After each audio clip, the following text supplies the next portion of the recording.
आदरणीय सभापति जी, राष्ट्रपति जी के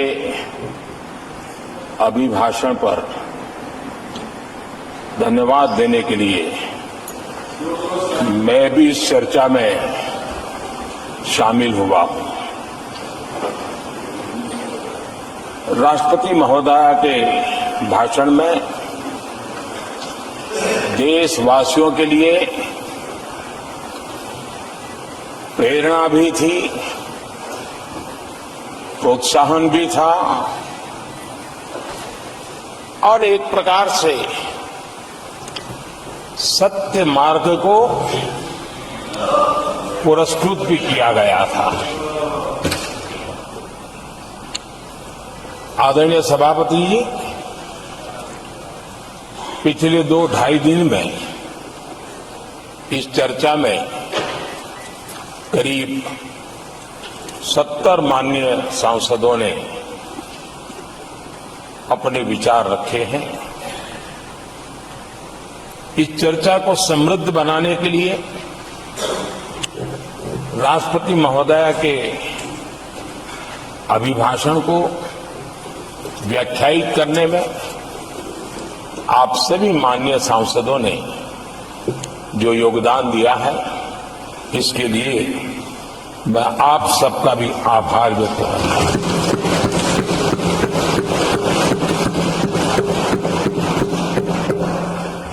आदरणीय सभापति जी, भारत की आजादी के इतिहास में हमारी संसदीय लोकतांत्रिक यात्रा में बहुत दशकों के बाद देश की जनता ने एक सरकार को तीसरी बार देश की सेवा करने का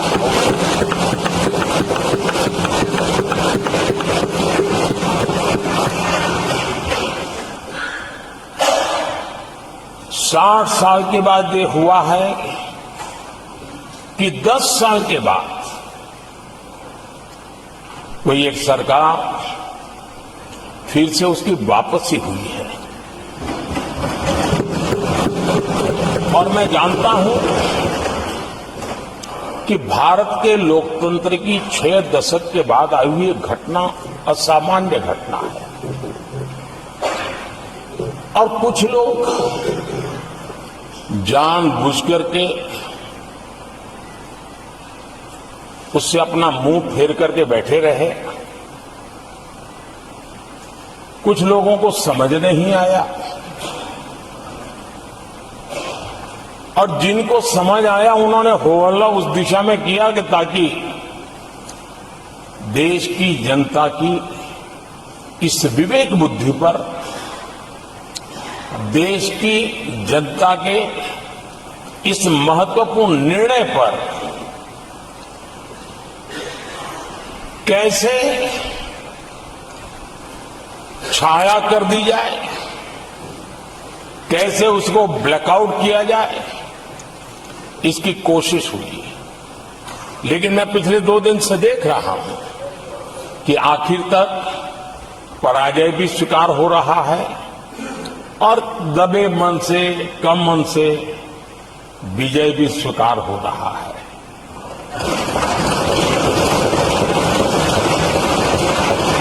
आदरणीय सभापति जी, कांग्रेस के हमारे कुछ साथियों को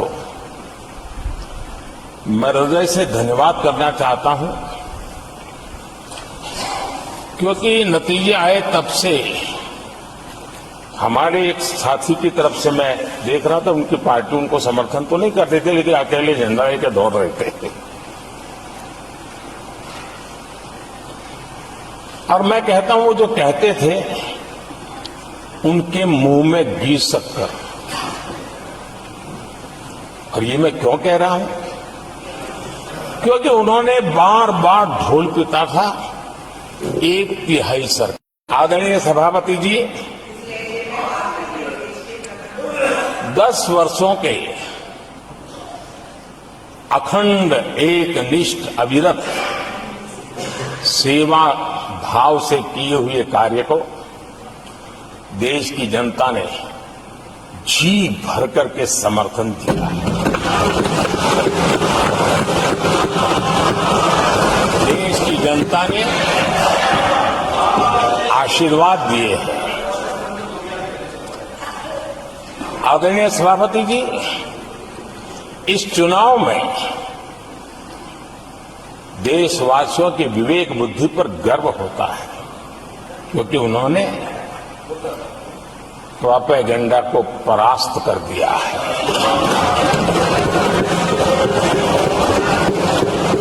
देश की जनता ने परफॉर्मेंस को प्राथमिकता दी है। भ्रम की राजनीति को देशवासियों ने ठुकराया है और भरोसे की राजनीति पर विजय की मोहर लगा।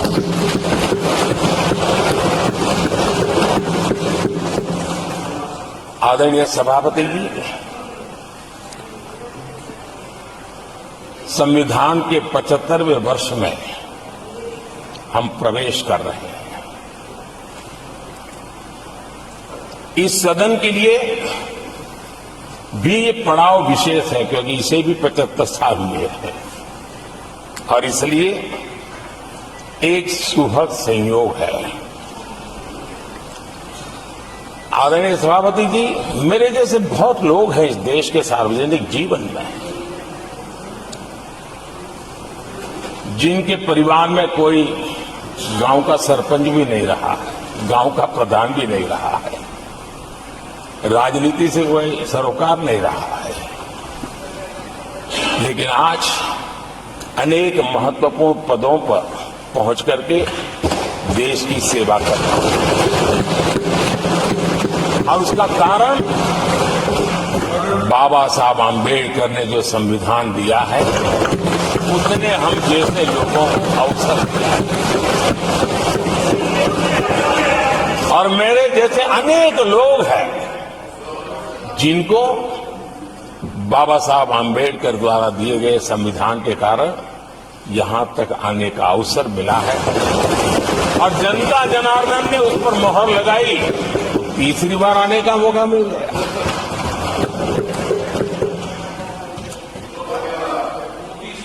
आदरणीय सभापति जी, संविधान हमारे लिए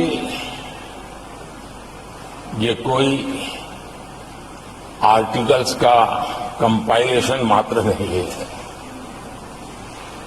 हमारे लिए उसका स्पिरिट भी और उसके शब्द भी बहुत मूल्यवान है।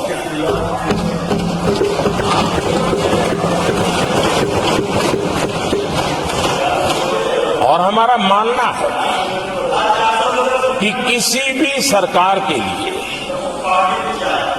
किसी भी सरकार के नीति निर्धारण में, कार्यकलापों में हमारा संविधान लाइट हाउस का काम करता है, दिशा दर्शक का काम करता है, हमारा मार्गदर्शन करता है। आदरणीय सभापति जी, मुझे याद है मैंने जब लोकसभा में हमारी सरकार की तरफ से कहा गया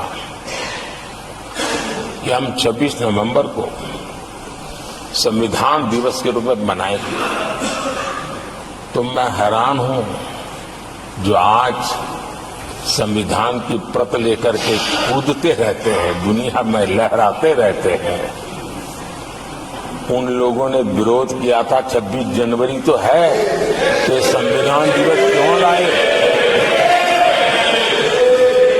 और आज संविधान दिवस के माध्यम से, आज संविधान दिवस के माध्यम से देश के स्कूल कॉलेजेस में संविधान की भावना को, संविधान की रचना में क्या भूमिका रही है, देश के गणमान्य महापुरुषों ने संविधान के निर्माण में कारणों से कुछ चीजों को छोड़ने का निर्णय किया, किन कारणों से कुछ चीजों का स्वीकार करने का निर्णय किया, इसके विषय में हमारे स्कूल कॉलेजेस में विस्तार से चर्चा हो, निबंध स्पर्धाएं हो, चर्चा सभाएं हो, एक व्यापक रूप से संविधान के प्रति आस्था का भाव जगे और संविधान के प्रति समझ विकसित हो। देशवासियों के लिए आने वाला पूरा कालखंड संविधान हमारी सबसे बड़ी प्रेरणा रहे, इसके लिए हम कोशिश करते रहे हैं। और अब जब 75 वर्ष में प्रवेश कर रहे हैं तो हमने इसे एक जन उत्सव के रूप में राष्ट्रव्यापी उत्सव मनाने का तय किया है और इससे देश के कोने कोने में संविधान की भावना को, संविधान के पीछे जो मकसद है उसके विषय में भी देश को अवगत कराने का प्रयास है। आदरणीय सभापति जी, देश की जनता ने हमें तीसरी बार जो अवसर दिया है वो अवसर विकसित भारत, आत्मनिर्भर भारत, इस यात्रा को मजबूती देने के लिए, इस संकल्प को सिद्धि तक ले जाने के लिए हमें देश के कोटि कोटि जनों ने आशीर्वाद दिए हैं।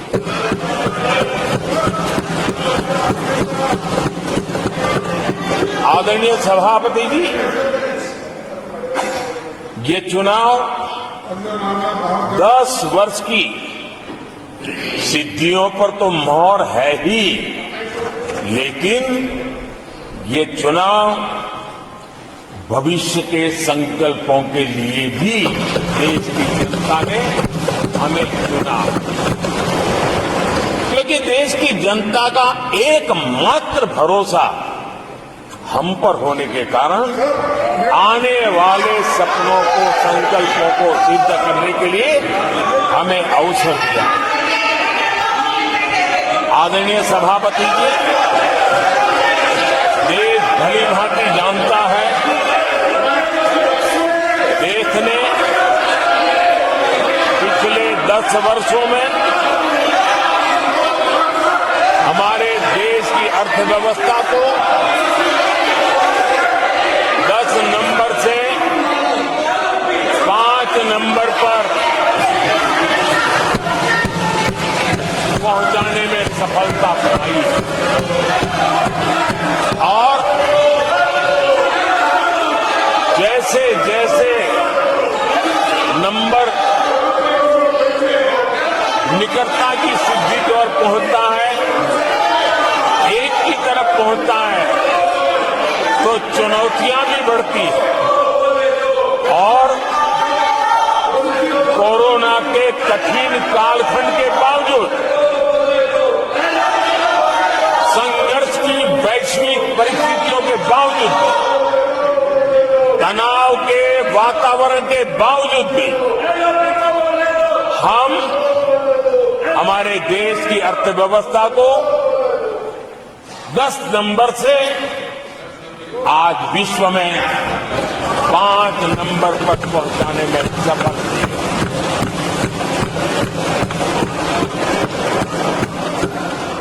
इस बार देश की जनता ने हमें 5 नंबर से 3 नंबर की इकोनॉमी पर पहुंचाने के लिए जनादेश दिया है और मुझे पक्का विश्वास है कि देश की जनता ने हमें जो जनादेश दिया है, हम भारत की अर्थव्यवस्था को विश्व के टॉप 3 में पहुंचा के रहेंगे।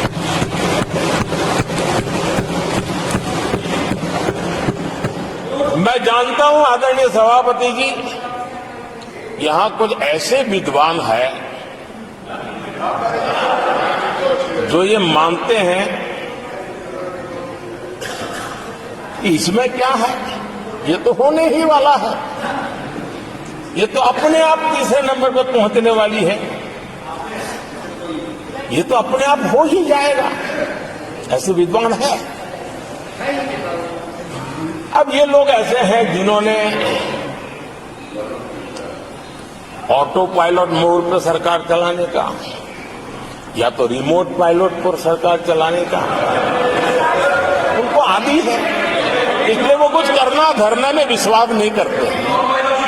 वो कुछ करने धरने में विश्वास नहीं करते, वो इंतजार करना जानते हैं।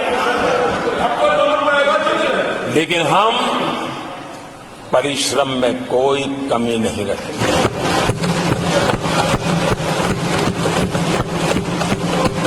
आने वाले वर्षों में पिछले 10 वर्षों में हमने जो किया है उसको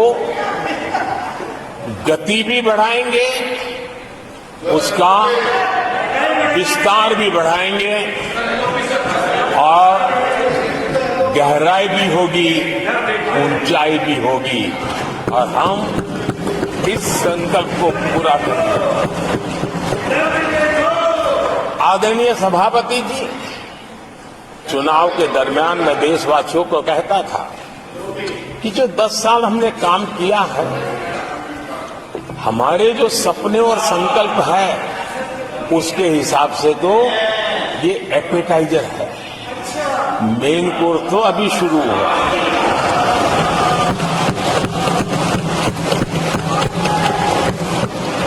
आदरणीय सभापति जी, आने वाले 5 साल मूल सुविधाओं के सैचुरेशन के और हम एक सामान्य नागरिक की जो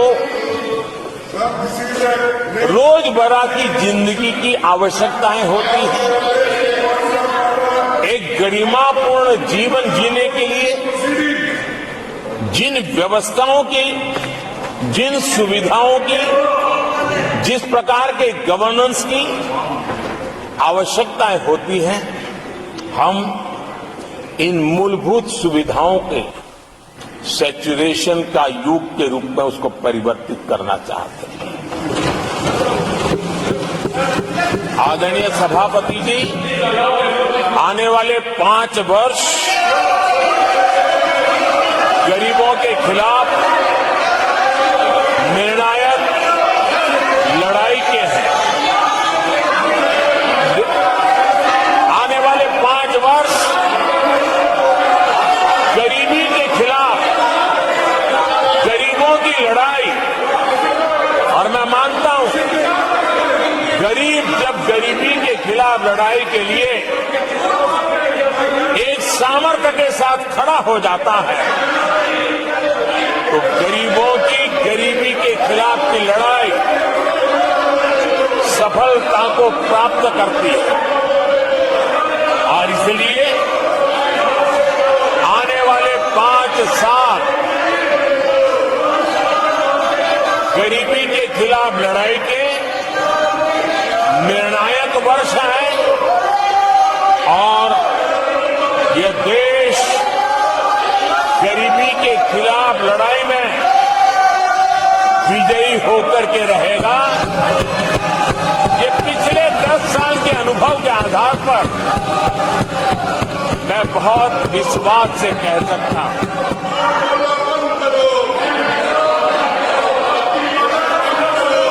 आदरणीय सभापति जी, जब देश दुनिया की तीसरी बड़ी इकोनॉमी बनेगा तो इसका लाभ, इसका प्रभाव जीवन के हर क्षेत्र पर पड़ने वाला है। विकास के विस्तार के अनेक अवसर उपलब्ध होने वाले हैं और इसलिए जब हम दुनिया की तीसरे नंबर की इकोनॉमी बनेगी तब भारत के हर स्तर पर सकारात्मक प्रभाव तो होगा, लेकिन वैश्विक परिवेश में अभूतपूर्व प्रभाव पैदा होने वाला है।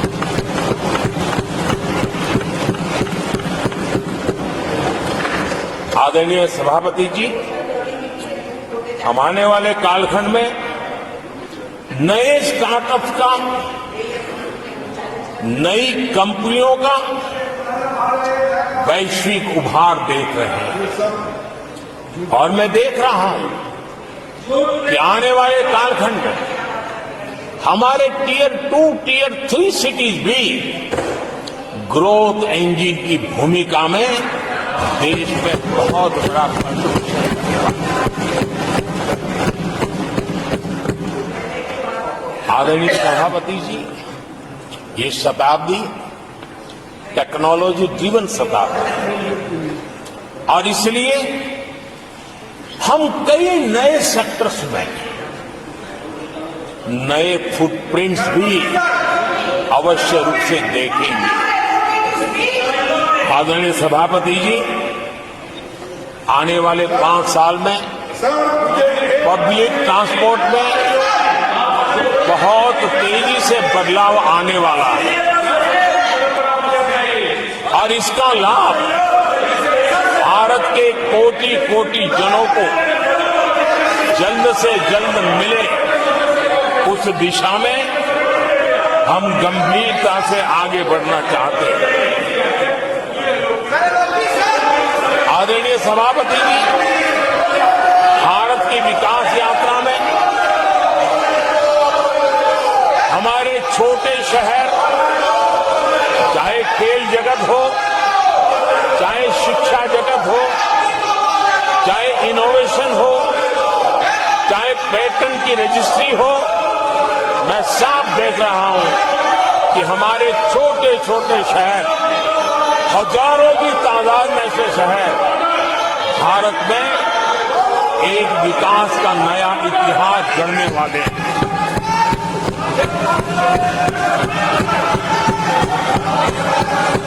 आदरणीय सभापति जी, मैंने पहले भी कहा है कि भारत के विकास यात्रा में 4 प्रमुख स्तंभ, उसका सशक्तिकरण, उनको अवसर, एक बहुत बड़ी ताकत देने वाले हैं। आदरणीय सभापति जी, हमारे देश के किसान, हमारे देश के गरीब, हमारे देश के युवा और हमारे देश की नारी शक्ति, आदरणीय सभापति जी, हमने हमारी विकास यात्रा में हमारा जो फोकस है उसको हमने रेखांकित किया है।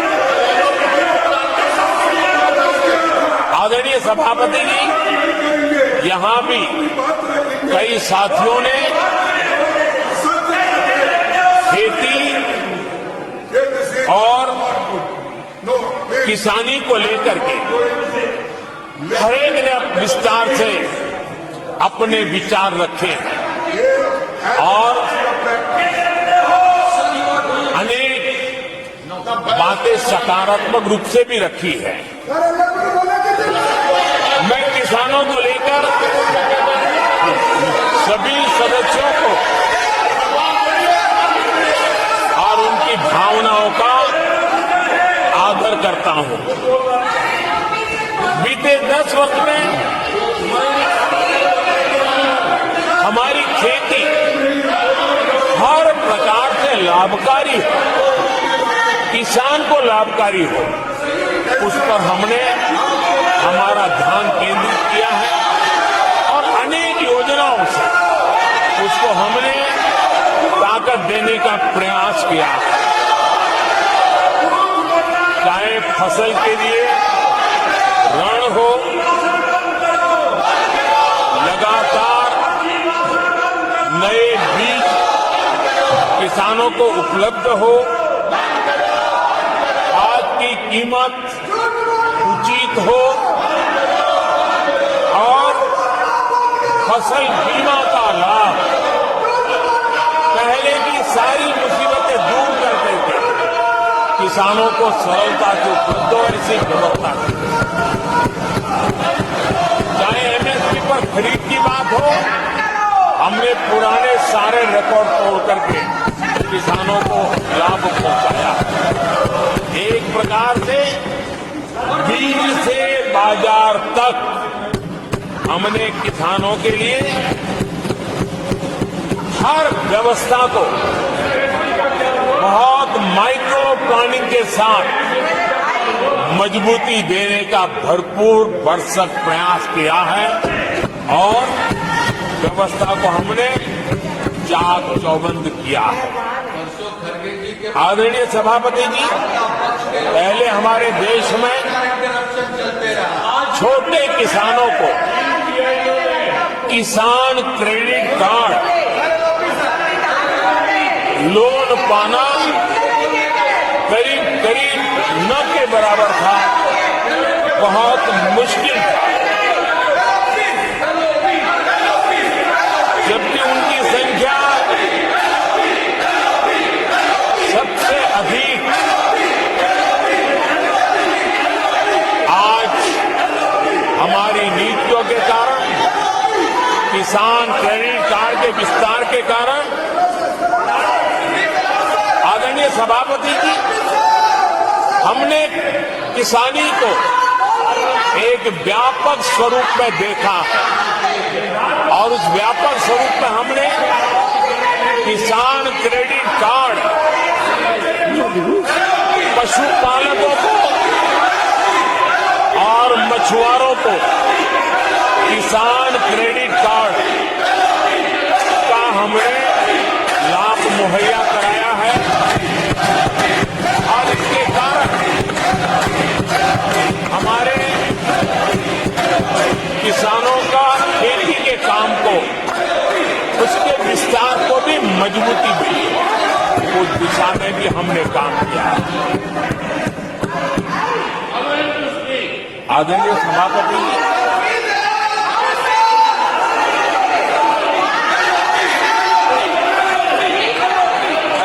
कांग्रेस के कार्यकाल में 10 साल में एक बार किसानों की कर्ज माफी की बहुत डोल पीटे गए और एक बढ़ चढ़ करके बातें बता करके किसानों को गुमराह करने का भरसक प्रयास किया गया था।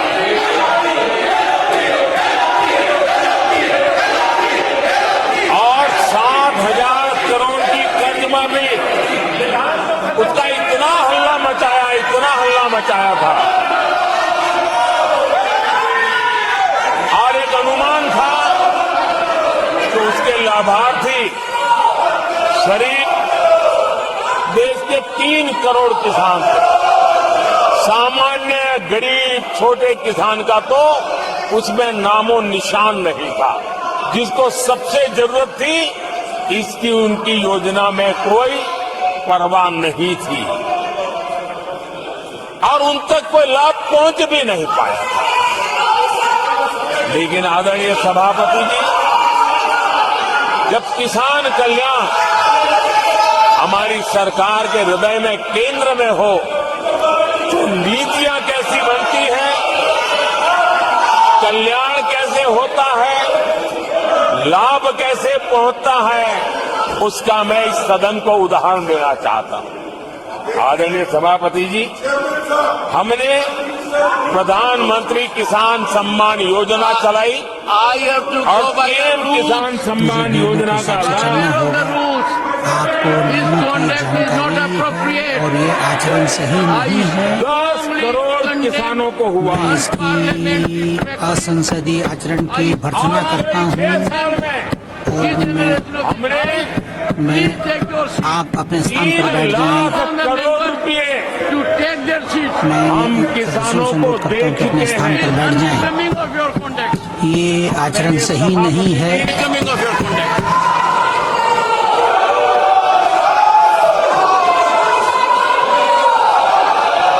आदरणीय सभापति जी,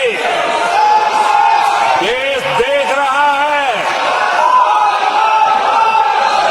झूठ फैलाने वालों की सत्य सुनने की ताकत भी नहीं होती।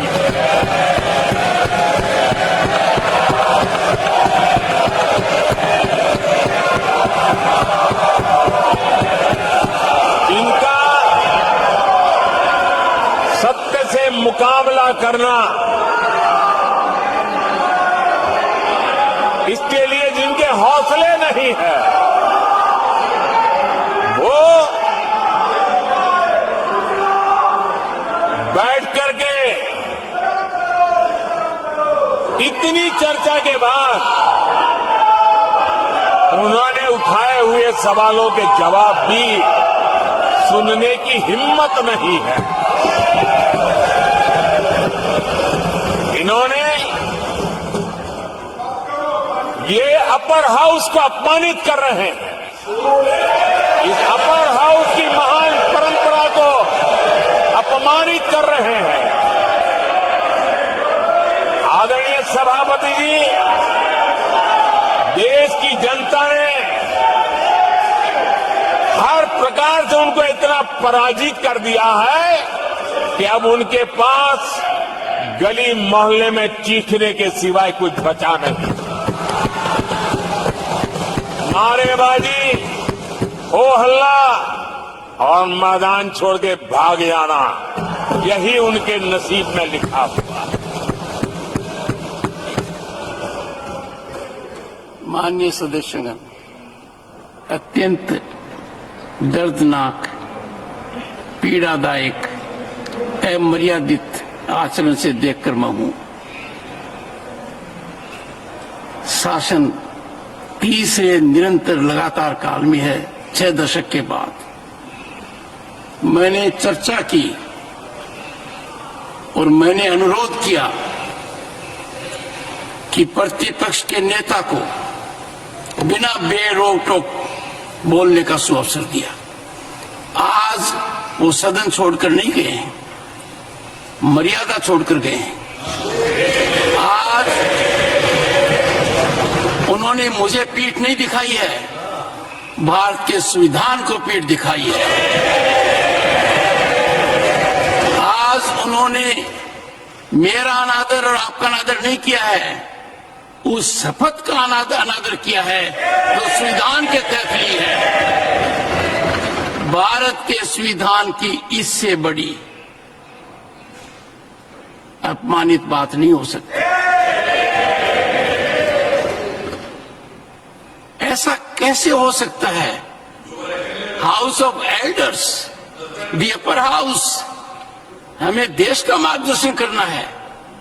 मैं उनके आचरण की भर्त्सना करता हूं। देश के 140 करोड़ लोग इसे हाथ होंगे। सदन का मतलब है सत्ता पक्ष की बात सुनो जब आपने अपनी पूरी बात कह दी। माननीय सदस्यगण, आप सब जानते हैं कल देर रात तक चर्चा रखी गई, हर सदस्य को मौका दिया गया। इट इज एन ओकेजन यह ऐसा अवसर है चैलेंज इंडियन जहां कॉन्स्टिट्यूशन। उन्होंने भारत के संविधान को चुनौती दी। आउटरेज्ड उन्होंने the spirit of Indian constitution, Bharat के संविधान की भावना को आहत किया है। The oath they have undertaken. जो शपथ ली थी मैं इस कुर्सी उसकी पर भी अवमानना बैठकर की इतना है। दुखी हूं कि भारत के संविधान का इतना बड़ा अपमान, इतना बड़ा मजाक। भारत का संविधान हाथ में रखने की किताब नहीं है, जीने की किताब है। मैं आशा करता हूं कि वो आत्मचिंतन करेंगे, मंथन करेंगे, अपने दिल को टटोलेंगे और कर्तव्य पर आएंगे। माननीय प्रधानमंत्री जी,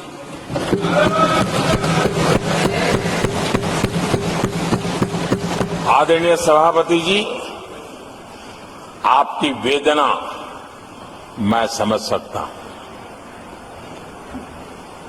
140 करोड़ देशवासियों ने जो निर्णय दिया है, जो जनादेश दिया है, इसे ये पचा नहीं पा रहे। और कल उनकी सारी हरकतें फेल हो गई, तो आज उनका वो लड़ाई लड़ने का भी हौसला नहीं था, और इसलिए वो मैदान छोड़ करके भाग गए हैं। आदरणीय सभापति जी, मैं तो कर्तव्य से बंधा हुआ हूं, और न ही मैं यहां कोई डिबेट पे स्कोर करने के लिए आया। मैं तो देश का सेवक हूं, देशवासियों को मेरा हिसाब है। देश की जनता को मेरे पल पल का हिसाब देना, मैं उसे अपना कर्तव्य मानता हूं।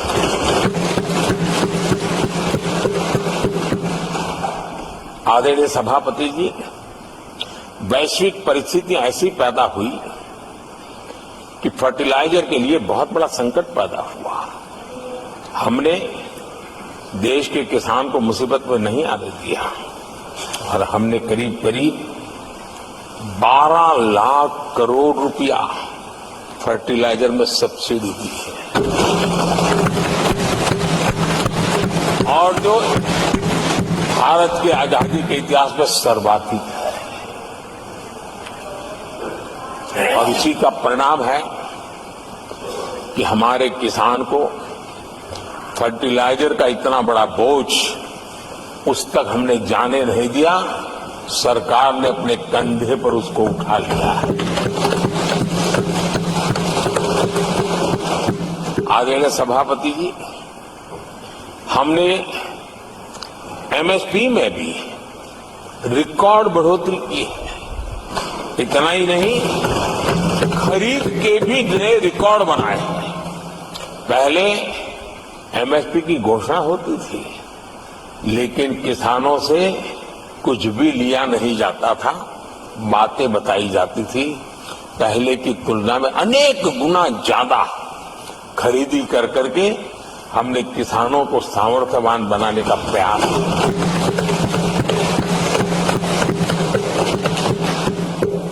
आदरणीय सभापति जी, 10 वर्षों में हमने कांग्रेस सरकार की तुलना में धान और गेहूं किसानों तक 2.5 गुना अधिक पैसा पहुंचाया, और हम आने वाले 5 साल सिर्फ इसी का इंक्रीमेंटल वृद्धि करके रुकना नहीं चाहते हैं। हम नए नए क्षेत्रों को, उन कठिनाइयों का अध्ययन करके उसकी मुक्ति के लिए प्रयास कर रहे हैं। और इसलिए आदरणीय सभापति जी, अन्न भंडारण का विश्व का सबसे बड़ा अभियान हमने हाथ लिया है, और लाखों की तादाद में विकेंद्रित व्यवस्था के तहत अन्न भंडारणों की रचना करने की दिशा में काम चल पड़ा है। फल और सब्जी एक ऐसा क्षेत्र है, हम चाहते हैं किसान उस तरफ मुड़े, और उसके भंडारण के लिए भी एक व्यापक इंफ्रास्ट्रक्चर की दिशा में हम काम कर रहे हैं। आदरणीय सभापति जी, सबका साथ सबका विकास, इस मूल मंत्र को लेकर के हमने देश सेवा की हमारी यात्रा को निरंतर विस्तार देने का प्रयास किया है। देशवासियों को गरिमापूर्ण जीवन देना, ये हमारी प्राथमिकता रही है। आजादी के बाद अनेक दशकों तक जिनको कभी पूछा नहीं गया, आज मेरी सरकार उनको पूछती तो है, उनको पूजती भी है।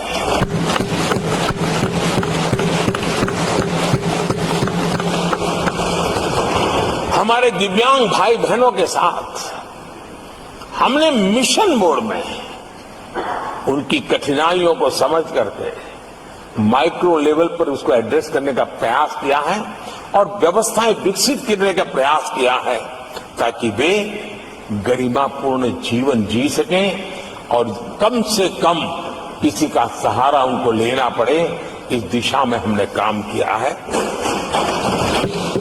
आदरणीय सभापति जी, हमारे समाज में किसी न किसी कारणवश एक उपेक्षित वर्ग, यानी एक प्रकार से समाज में बार बार हरदूत होने वाला वर्ग, वो ट्रांसजेंडर वर्ग है।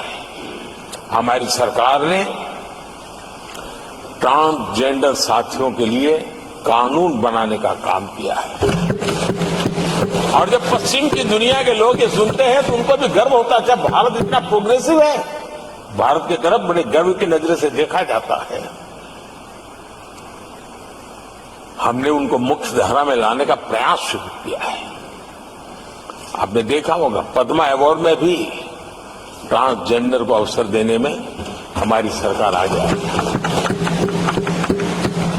आदरणीय सभापति जी, हमारे गुमंत जनजातीय समुदाय, हमारे गुमंत साथी, हमारे बंजारा परिवार, उनके लिए एक अलग कल्याण बोर्ड बनाया है ताकि उनकी आवश्यकताओं को हम एड्रेस कर सकें और उनको भी एक स्थायी, सुरक्षित और संभावनाओं वाला जीवन प्राप्त हो, उस दिशा में हम काम कर रहे हैं। आदरणीय सभापति जी, हम एक शब्द लगातार सुनते आए हैं, पीबीटीजी, पीबीटीजी, पीबीटीजी। हमारे जनजातीय समूह में ये सबसे पीछे रहा हुआ और आजादी के इतने सालों के बाद भी जिन्होंने उनको निकट से देखा होगा, पता चलता है कि कैसी हालत में जीते हैं। उनकी तरफ किसी ने नहीं देखा। हमने एक विशेष व्यवस्था की है और पीएम जनमन योजना के तहत 24,000 करोड़ ये समुदाय बिखरा हुआ है, छोटी संख्या में है, वोट की उनकी ताकत नहीं है और यहाँ देश की परंपरा है कि जिसकी वोट की ताकत है उसी की चिंता करना, लेकिन समाज के ऐसे अति पिछड़े लोगों की कोई चिंता नहीं करता था। हमने वो चिंता की है क्योंकि हम वोट की राजनीति नहीं करते हैं, हम विकास की राजनीति करते हैं। आदरणीय सभापति जी, हमारे देश में पारंपरिक पारिवारिक कौशल्य भारत की विकास यात्रा का और व्यवस्था का एक अंग रहा है। जो हमारा विश्वकर्मा समूह है, जिनके पास परंपरागत से हुनर है और जो समाज की आवश्यकताओं को पूरी करता है, लेकिन उनको कभी एड्रेस नहीं किया गया। हमने करीब करीब 13,000 करोड़ रुपए की योजना से विश्वकर्मा समुदाय को आधुनिकता की तरफ ले जाना, उनके अंदर प्रोफेशनलिज्म आए। आदरणीय सभापति जी, गरीबों के नाम पर बैंकों का राष्ट्रीयकरण तो कर दिया गया था, लेकिन मेरे रेहड़ी पटरी वालों को कभी बैंक के दरवाजे तक देखने की हिम्मत नहीं होती थी, हालत थी। पहली बार देश में पीएम स्वनिधि योजना के तहत रेहड़ी पटरी वालों की चिंता की गई है और आज वो ब्याज के कुचक्र से बाहर आकर के अपने परिश्रम से और ईमानदारी से जो रेहड़ी पटरी वालों को बैंकों से लोन मिले हैं, वे लगातार, बैंक वाले भी खुश हैं, लेने वाले भी खुश हैं। और जो कल फुटपाथ पर रेहड़ी बैठता था, आज एक छोटी दुकान दिशा में बनाने की दिशा में आगे बढ़ रहा है। जो पहले खुद मजदूरी करता था, आज एक आध दो को रोजगार देने की दिशा में काम कर रहा है। और यही कारण है कि गरीब हो, दलित हो, पिछड़े हो, आदिवासी हो, महिला हो, उन्होंने हमारा भारी समर्थन किया है। आदरणीय सभापति जी, हम विमेन लेड डेवलपमेंट की बात करते हैं। दुनिया के प्रगतिशील देशों के लिए भी विमेन डेवलपमेंट तो बहुत स्वाभाविक स्वीकार करते हैं, लेकिन विमेन लेड डेवलपमेंट की बात करते हैं तो उनके भी उत्साह में थोड़ी कमी नजर आती है। ऐसे समय भारत ने नारा नहीं, निष्ठा के साथ विमेन लेड डेवलपमेंट की ओर कदम बढ़ाए और महिला सशक्तिकरण का लाभ आज दिख रहा है, हर क्षेत्र में दिख रहा है और भारत की विकास यात्रा में वो कंट्रीब्यूट कर रहा है। मैं आदरणीय सांसद सुधा मूर्ति जी का आभार व्यक्त करता हूं कि कल उन्होंने चर्चा में महिलाओं के आरोग्य के विषय पर बल दिया था और उसका महात्म्य क्या है, उसकी आवश्यकता क्या है, उस पर बड़े विस्तार से उन्होंने कहा था। और उन्होंने एक बात ये भी बड़ी इमोशनल बताई थी कि मां अगर चली गई तो उसका कोई उपाय नहीं होता, फिर नहीं मिल सकती। ये भी बड़ी भावात्मकता से उन्होंने बताया था। विमेन हेल्थ, सैनिटेशन, वेलनेस पर हमने 10 वर्षों में एक प्रायोरिटी सेक्टर के लिए काम किया है। आदरणीय सभापति जी, टॉयलेट हो, सैनिटरी पैड्स हो, गैस कनेक्शन हो, प्रेगनेंसी के दौरान वैक्सीनेशन की व्यवस्था हो और इसका फायदा हमारे देश की माताओं बहनों को मिला है। आदरणीय सभापति जी, आरोग्य के साथ साथ महिलाएं आत्मनिर्भर बने, उस दिशा में भी हम लगातार काम कर रहे हैं। बीते वर्षों में हमने जो 4 करोड़ घर बनाए हैं, उसमें से ज्यादातर घर हमने महिलाओं के नाम पर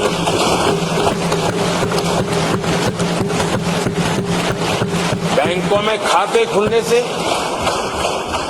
मुद्रा और सुकन्या समृद्धि जैसी योजना से आर्थिक फैसलों में महिलाओं की भूमिका भी बढ़ी है, भागीदारी भी बढ़ी है और एक प्रकार से वो परिवार में भी अब निर्णय प्रक्रिया का हिस्सा बनने लगी है।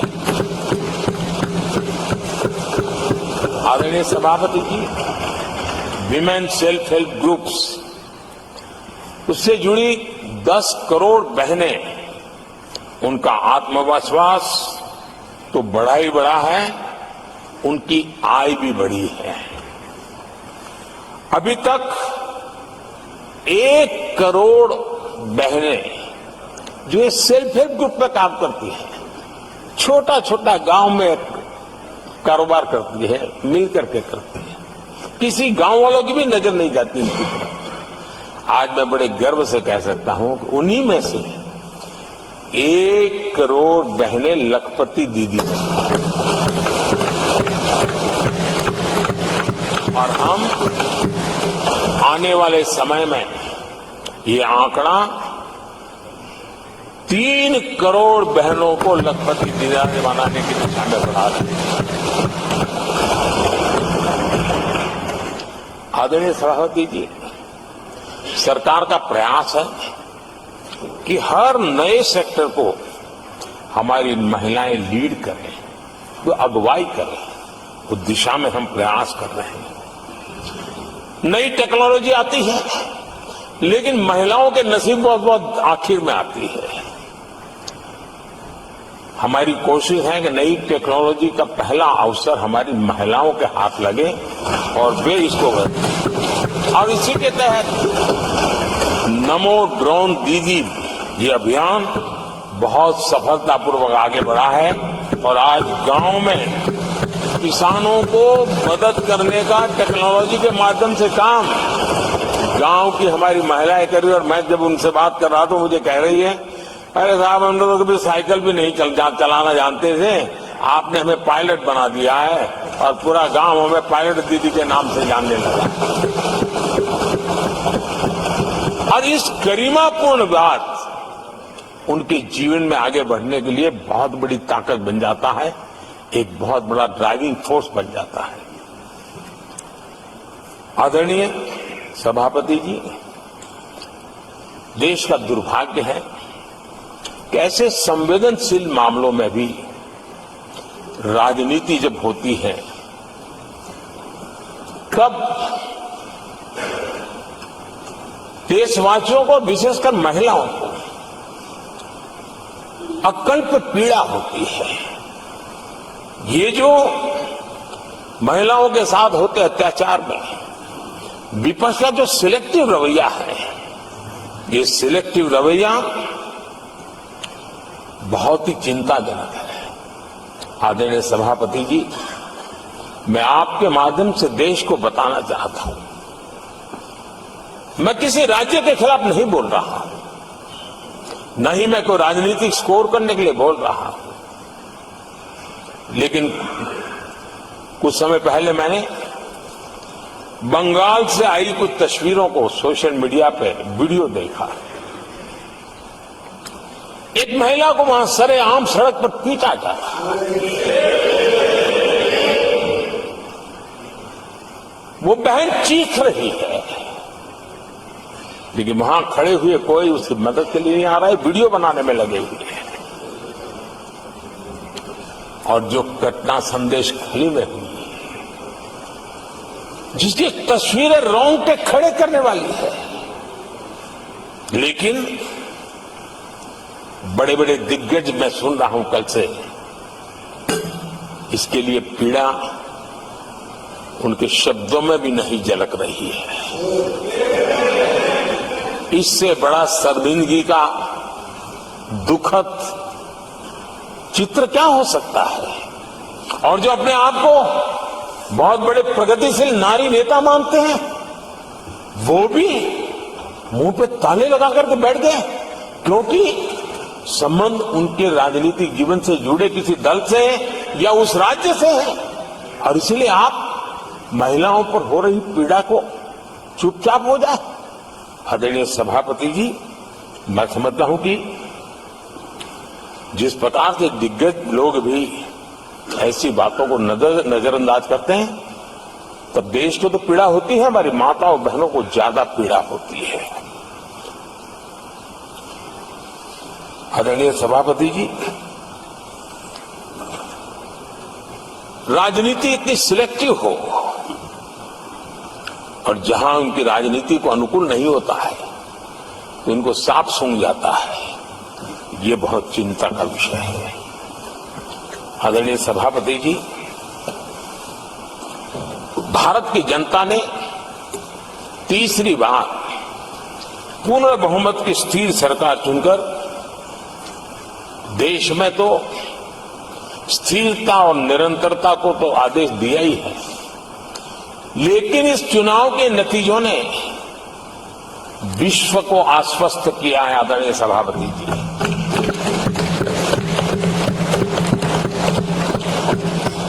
और इस नतीजों के कारण भारत विश्व भर के निवेशकों के लिए एक बहुत बड़ा आकर्षण का केंद्र बनकर के उभर रहा है। इफ्स और बट्स का समय पूरा हो चुका और भारत में विदेश का निवेश भारत के नौजवानों के लिए रोजगार के नए अवसर लेके आता है, भारत के युवाओं की टैलेंट को विश्व के मंच पर ले जाने का एक अवसर बन जाता है। आदरणीय सभापति जी, honourable prime minister, honourable members, प्रधानमंत्री जी, the reply to the discussion on the motion of thanks on the president's address is underway. If the House agrees, जारी है। the lunch hour will be dispensed with to conclude the discussion. Do I have the leave of the House to dispense with the lunch hour today? क्या सबकी सहमति है? Honourable prime minister, माननीय प्रधानमंत्री जी, आपने मुझे भी एक मौका दिया है जो मेरे से पहले एक चेयरमैन को ही मिला है, to listen to the prime minister कि वे प्रधानमंत्री जी को सुने तीसरी बार जब वो राष्ट्रपति के अभिभाषण पर उत्तर दे रहे हैं, और आपसे इंस्पिरेशन लेकर आप देखिए टेबल के ऊपर हमने पुरुषों का 1/3 रिजर्वेशन कर दिया है। ऑनरेबल प्राइम मिनिस्टर, आदरणीय सभापति जी, वैश्विक अर्थव्यवस्थाओं में संतुलन जो चाहते हैं उनका भारत का ये विजय उनके लिए एक बहुत बड़ी नई आशा लेकर के आया है। आज विश्व पारदर्शिता पर भरोसा करती है और भारत उसके लिए एक बहुत ही श्रेष्ठ भूमि के रूप में उभर रहा है। आदरणीय सभापति जी, इस चुनाव नतीजों से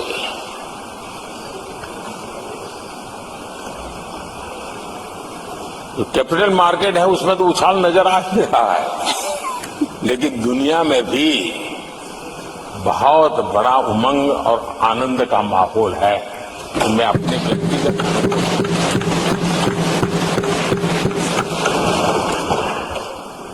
लेकिन इस बीच हमारे कांग्रेस के लोग भी खुशी में मगन है।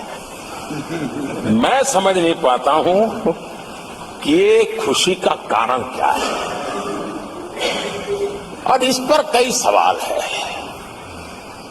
क्या ये खुशी हार की हैट्रिक पर है? क्या ये खुशी नर्वस 90 के शिकार होने पर है? क्या ये खुशी एक और असफल लॉन्च की है? आदरणीय सभापति जी, मैं देख रहा था ये उत्साह उमंग से खड़गे जी भी बड़े नजर आ रहे थे, लेकिन शायद खड़गे जी ने उनकी पार्टी की बड़ी सेवा की है, क्योंकि जो ये पराजय का ठिकरा जिन पर फूटना चाहिए था उनको उन्होंने बचा लिया और खुद दीवार भर के खड़े हो गए।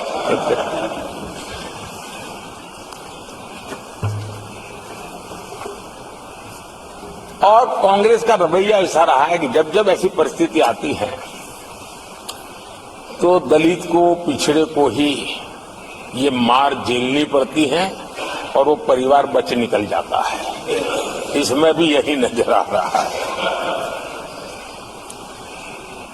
इन दिनों आपने देखा होगा लोकसभा में स्पीकर के चुनाव का मसला हुआ, उसमें भी पराजय तो तय थी, लेकिन आगे किसको किया?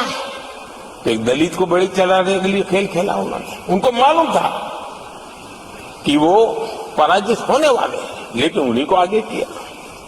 राष्ट्रपति उपराष्ट्रपति पद के चुनाव थे तो 2022 में उन्होंने उपराष्ट्रपति पद के लिए सुशील कुमार शिंदे जी को आगे किया, उनको मरवा दिया। दलित मरे उनका कुछ जाता नहीं है। 2017 में हार तय थी तो उन्होंने मीरा कुमार को लगा दिया। पराजय हुआ, उनको पराजय झेलना पड़ा। कांग्रेस की SC, ST, OBC ये विरोधी मानसिकता है, जिसके कारण ये पूर्व राष्ट्रपति श्री रामनाथ कोविंद जी का अपमान करते रहे। इसी मानसिकता के कारण देश की पहली आदिवासी महिला राष्ट्रपति को भी उन्होंने अपमानित करना, विरोध करने में कोई कमी नहीं दी और ऐसे शब्दों का प्रयोग किया जो कोई नहीं कर सकता है। आदरणीय सभापति जी, ये संसद, ये उच्च सदन सार्थक वाद विवाद संवाद और इस मनोमंथन में से अमृत निकाल करके देशवासियों देने के लिए है। ये देश का सबसे बड़ा मंच माना जाएगा। लेकिन जब मैंने कई वरिष्ठ नेताओं की बातें सुनी पिछले 2 दिन में, सिर्फ मुझे ही नहीं पूरे देश को निराशा हुई है। जहां कहा गया कि ये देश के इतिहास का पहला चुनाव था जिसका मुद्दा संविधान की रक्षा था, मैं जरा उन्हें याद कराना चाहता हूं। क्या अब भी एक फेक नैरेटिव चलाते रहोगे क्या? क्या आप भूल गए 1977 का चुनाव? अखबार बंद थे, रेडियो बंद थे, बोलना भी बंद था, और एक ही मुद्दे पर देशवासियों ने वोट किया था, लोकतंत्र की पुनर्स्थापना के लिए वोट किया था। संविधान की रक्षा के लिए पूरे विश्व में इससे बड़ा कोई चुनाव नहीं हुआ है, और भारत के लोगों की रगों में लोकतंत्र किस प्रकार से जीवित है वो 1977 के चुनाव ने दिखा दिया। लेकिन आप गुमराह कर रहे हो देश को। मैं मानता हूं कि संविधान की रक्षा का वो सबसे बड़ा चुनाव था, और उस समय देश की विवेक बुद्धि ने संविधान की रक्षा के लिए उस समय सत्ता पर बैठे हुए लोगों को उखाड़ करके फेंक दिया था। और इस बार अगर संविधान की रक्षा का चुनाव था तो देशवासियों ने संविधान की रक्षा के लिए हमें योग्य पाया है। संविधान की रक्षा के लिए देशवासियों को हम पर भरोसा है कि हाँ, अगर संविधान की रक्षा कोई कर सकता है तो यही लोग कर सकते हैं, और देशवासियों ने हमें जनादेश दिया है। आदरणीय सभापति जी,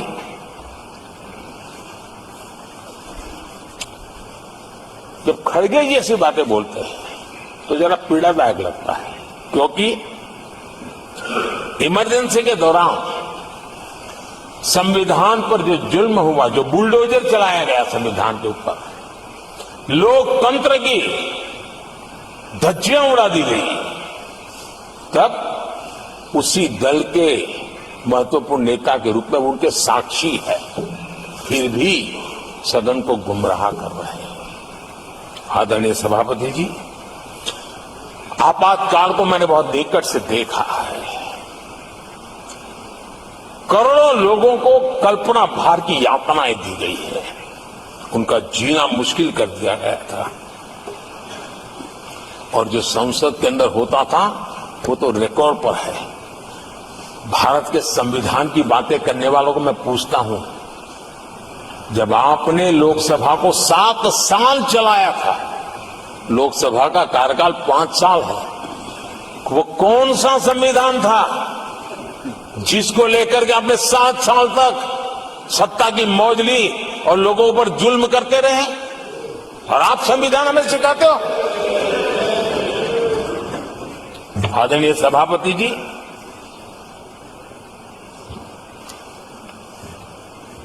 दर्जनों आर्टिकल्स पर, यानी संविधान की आत्मा को छिन्न विच्छिन्न करने का पाप इन्हीं लोगों ने उस कालखंड में किया था। 38वां, 39वां और 42वां संविधान संशोधन, और उस संशोधन में यानी मिनी कॉन्स्टिट्यूशन के रूप में कहा जाता था। ये सब क्या था? आपके मुंह में संविधान की रक्षा शब्द शोभा नहीं देता है। ये पाप कर करके आप बैठे हुए लोग हो। इमरजेंसी में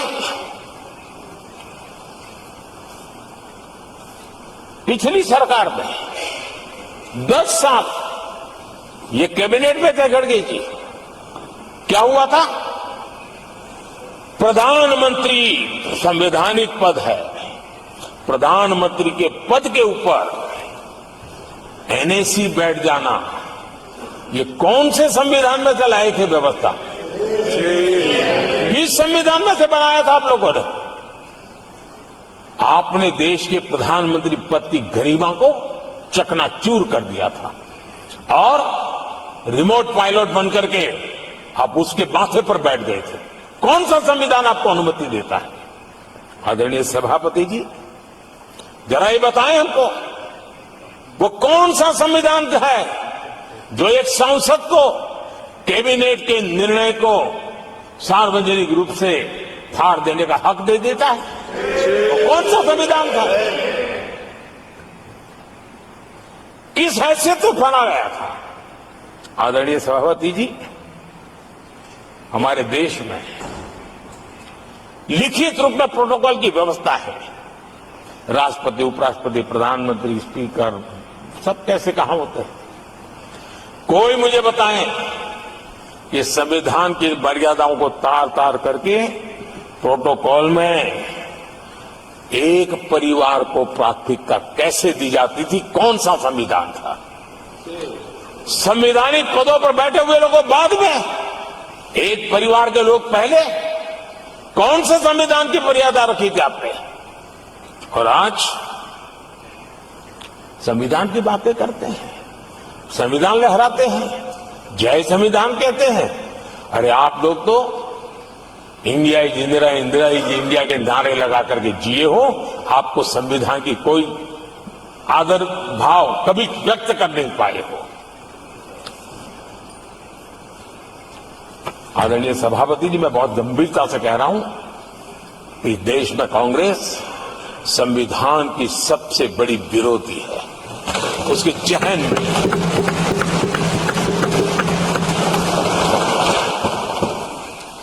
आदरणीय सभापति जी, इस पूरी चर्चा के दरमियान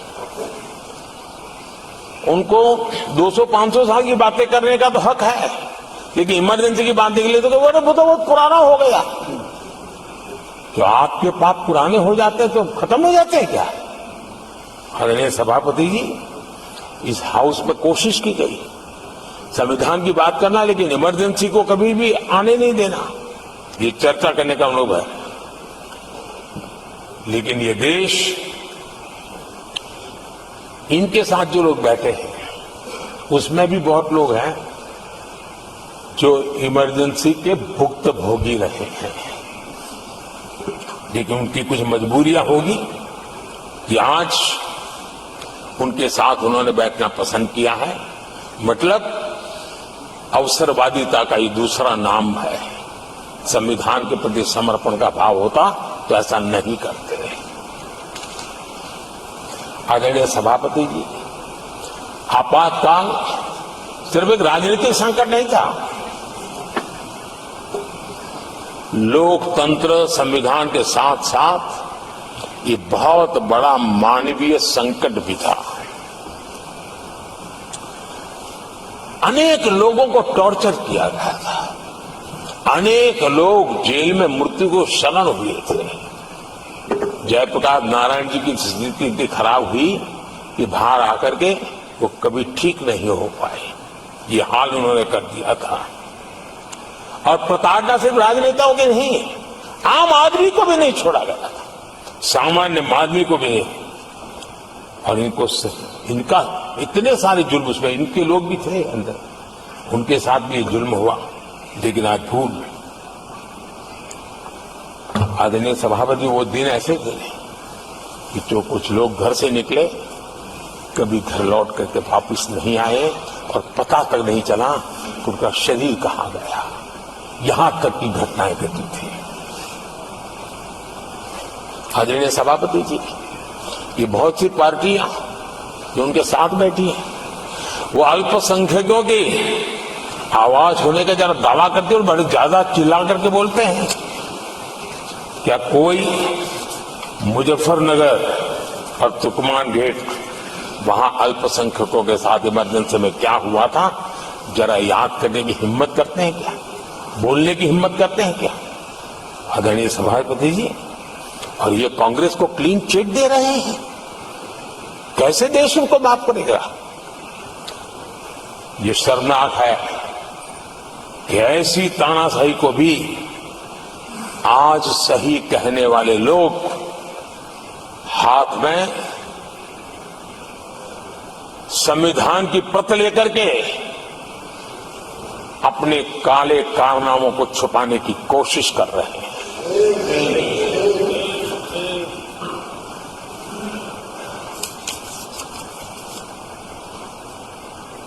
आदरणीय सभापति जी, उस समय कई अलग छोटे छोटे राजनीतिक दल थे। ये इमरजेंसी के खिलाफ लड़ाई के मैदान में उतरे थे और धीरे धीरे उन्होंने अपनी जमीन बनाई थी।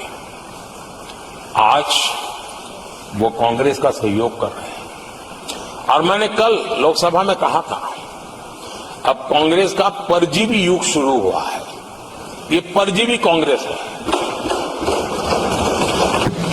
जहां वो खुद अकेले लड़े वहां उनका स्ट्राइक रेट शर्मजनक है, और जहां किसी के सहारे, किसी के कंधे पर बैठने का मौका मिला, वहीं पर से बच करके आए हैं। देश की जनता ने आज भी उनको स्वीकार नहीं किया है। वो किसी की आड़ में आए हैं। ये कांग्रेस परजीवी है। किसी और के कारण सहयोगी दलों के वोट खा करके वो जरा फली फूली है, ऐसा दिखता है। और कांग्रेस का परजीवी होने का कारण उनके अपने कारनामों से है, जो देश की जनता का विश्वास नहीं देता। वो जोड़ तोड़ करके बचने का रास्ता खोज रहे हैं। जनता जनार्दन का विश्वास जीतने के लिए इनके पास कुछ नहीं है। इसलिए फेक नैरेटिव के द्वारा, फेक वीडियो के द्वारा देश को भ्रमित करके, गुमराह करके अपने कारनामे करने की आदत है। आदरणीय सभापति जी, इस सदन में, ये उच्च सदन है, यहां विकास के विजन पर चर्चा होना स्वाभाविक अपेक्षित है। लेकिन भ्रष्टाचार के गंभीर आरोपों से घिरे लोग, ये कांग्रेस वाले भ्रष्टाचारी बचाओ आंदोलन चलाने लग गए हैं बेशर्मी के साथ। जिनको सजाएं मिली है भ्रष्टाचार में, इनके साथ तस्वीरें निकालने में उनको मजा आ रहा है। पहले ये लोग हमको पूछते थे, बातें तो बड़ी करते थे, भ्रष्टाचारियों पर कार्रवाई क्यों नहीं होती है? और जब भ्रष्टाचारी जेल जा रहे हैं तो हंगामा कर रहे हैं। क्या आप लोगों को जेल क्या भेज रहे हो? आदरणीय सभापति जी, यहां चर्चा के दौरान केंद्र की जांच एजेंसियों पर आरोप लगाए गए हैं।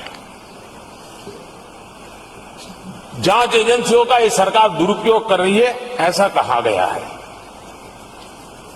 आदरणीय सभापति जी, अब आप मुझे बताइए, भ्रष्टाचार करें आप,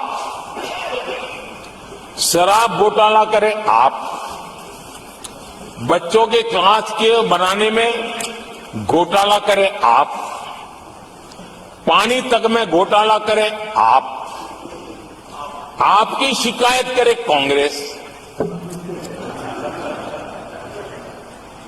आपको कोर्ट में घसीट करके ले जाए कांग्रेस, और अब कार्रवाई हो तो गाली दे मोदी को।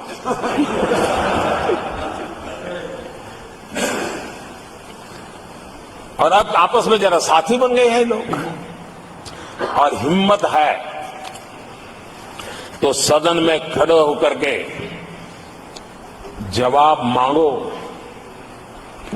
कांग्रेस पार्टी से मैं आप वालों से कहता हूं, कांग्रेस भी बताएं कि आपने प्रेस कॉन्फ्रेंस करके आपके घोटालों के इतने सारे सबूत देश के सामने रखे थे। कांग्रेस ने प्रेस कॉन्फ्रेंस की थी, इन्हीं लोगों के खिलाफ की थी। अब ये बताएं कि ये जो उन्होंने सबूत प्रेस कॉन्फ्रेंस करके सारी फाइलें बताई थी, क्या वो सबूत सच्चे थे या झूठे थे? दोनों एक दूसरे को खोल करके रख देंगे। आदरणीय सभापति जी, मुझे विश्वास है ऐसी चीजों का जवाब देने की उनके अंदर हिम्मत नहीं है। आदरणीय सभापति जी, ये ऐसे लोग हैं जिनका डबल स्टैंडर्ड है, दोहरा रवैया है। और मैं देश को बार बार ये बात याद दिलाना चाहता हूं, ये कैसा दोगलापन चल रहा है। ये लोग दिल्ली में एक मंच पर बैठ करके जांच एजेंसियों पर आरोप लगाते हैं, भ्रष्टाचारियों को बचाने के लिए रैलियां करते हैं, और केरला में उनके शहजादे, उन्हीं के केरल के एक मुख्यमंत्री जो उनके गठबंधन के साथी है, उनको जेल भेजने की अपील करते हैं, और भारत सरकार को कहते हैं कि इस मुख्यमंत्री को जेल भेज दो। दिल्ली में ईडी सीबीआई की कार्रवाई उस पर हाय तौबा करते हैं और वही लोग उसी एजेंसी से केरल के मुख्यमंत्री को जेल भेजने की बात करते हैं शाहजाद। तब लोगों के मन में सवाल उठता है कि इसमें भी दोगलापन। आदरणीय सभापति जी, छत्तीसगढ़ में कांग्रेस सरकार के मुख्यमंत्री के साथ शराब घोटाला जुड़ा। यही आप पार्टी वाले चीख चीख करके कहते थे कि ईडी सीबीआई को लगा दो और इस मुख्यमंत्री को जेल में डाल दो, खुलेआम कहते थे। और ईडी ये काम करे इसके लिए गुजारिश करते थे। उनको तब ईडी बहुत प्यारा लगता है। आदरणीय सभापति जी, ये आज जो लोग जांच एजेंसियों को बदनाम कर रहे हैं, हल्ला मचा रहे हैं, मैं जरा उनकी याददाश्त पर जोर डालना चाहिए, मैं ऐसा उनका आग्रह करता हूं। जांच एजेंसियों का पहले दुरुपयोग कैसे होता था, कौन करता था, मैं जरा बताना चाहता हूं। मैं कुछ बयान आपके सामने रखता हूं। ये पहला बयान है 2013 का। बयान क्या है? कांग्रेस से लड़ना आसान नहीं है, जेल में डाल देगी, सीबीआई पीछे लगा देगी। कांग्रेस सीबीआई व इनकम टैक्स का भय दिखा करके समर्थन लेती है। ये स्टेटमेंट किसका है? ये बयान है स्वर्गीय मुलायम सिंह जी का। कांग्रेस एजेंसियों का कैसा दुरुपयोग करता है, ये मुलायम सिंह जी ने कहा था। और यहां इस सदन के माननीय सदस्य रामगोपाल जी को मैं जरा पूछना चाहता हूं कि रामगोपाल जी, क्या नेताजी कभी झूठ बोलते थे क्या? नेताजी तो सच बोलते थे। आदरणीय सभापति जी, मैं रामगोपाल जी को ये भी कहा जरा भतीजे को भी बताएं, क्योंकि उनको भी याद दिलाए कि राजनीति में कदम रखते ही भतीजे पर सीबीआई का फंदा लगाने वाले कौन थे, जरा याद दिला दें उनको, पता चलेगा। आदरणीय सभापति जी, मैं एक और बयान पढ़ता हूं, ये भी साल 2013 का है। The Congress had used the CBI to strike political bargains with many parties. राजनीतिक फायदा उठाने के लिए सीबीआई का इस्तेमाल किया, कई जगह किया। कॉमरेड श्रीमान प्रकाश कराज जी ने ये कहा हुआ है, 2013 में कहा। एजेंसियों का कौन दुरुपयोग करता था? एक और महत्वपूर्ण स्टेटमेंट में पढ़ता हूं और मैं याद दिलाना चाहता हूं स्टेटमेंट क्या है कि सीबीआई पिंजरे में बंद तोता है जो मालिक की आवाज में बोलता है। ये किसी राजनीतिक व्यक्ति का बयान नहीं है, ये हमारे देश की सुप्रीम कोर्ट ने यूपीए सरकार के समय कहा हुआ बयान है। एजेंसियों का दुरुपयोग कौन करता था, इसके जीते जागते सबूत आज मौजूद हैं। आदरणीय सभापति जी, भ्रष्टाचार के विरुद्ध लड़ाई ये मेरे लिए चुनाव हार जीत का तराजू नहीं है। मैं चुनाव हार जीत के लिए, भ्रष्टाचार के लिए खड़े लड़ाई नहीं लड़ रहा हूं। ये मेरा मिशन है, ये मेरा कन्विक्शन है। और मैं मानता हूं कि भ्रष्टाचार एक ऐसी दिमक है जिसने देश को खोखला कर दिया है।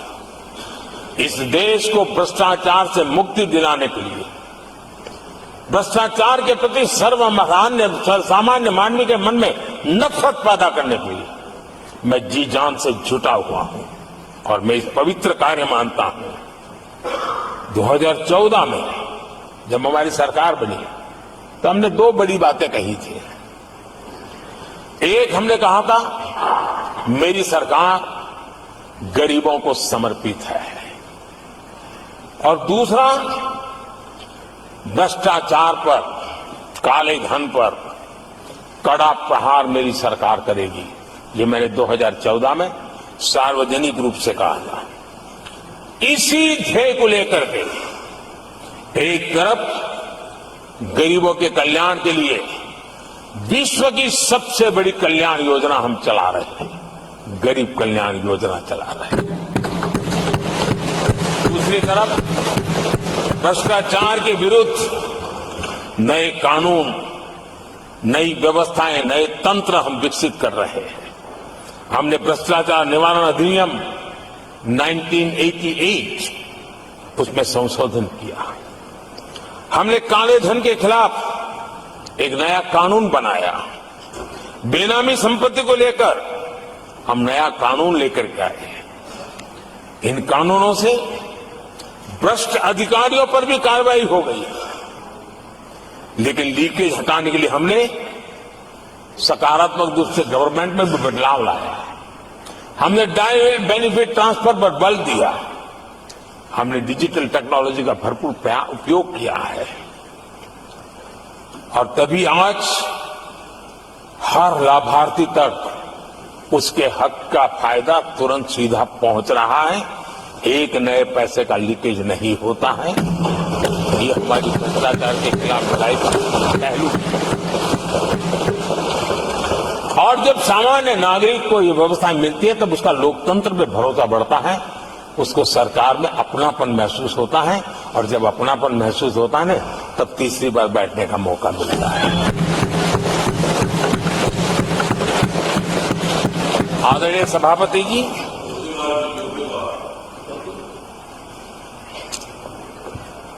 मैं निसंकोच रूप से कहना चाहता हूं, लाग लपेट नहीं रखता हूं और मैं देशवासियों को भी कहना चाहता हूं कि मैंने एजेंसियों को भ्रष्टाचार और भ्रष्टाचारियों पर कड़े से कठोर कार्रवाई करने के लिए खुली छूट दे के रखी है।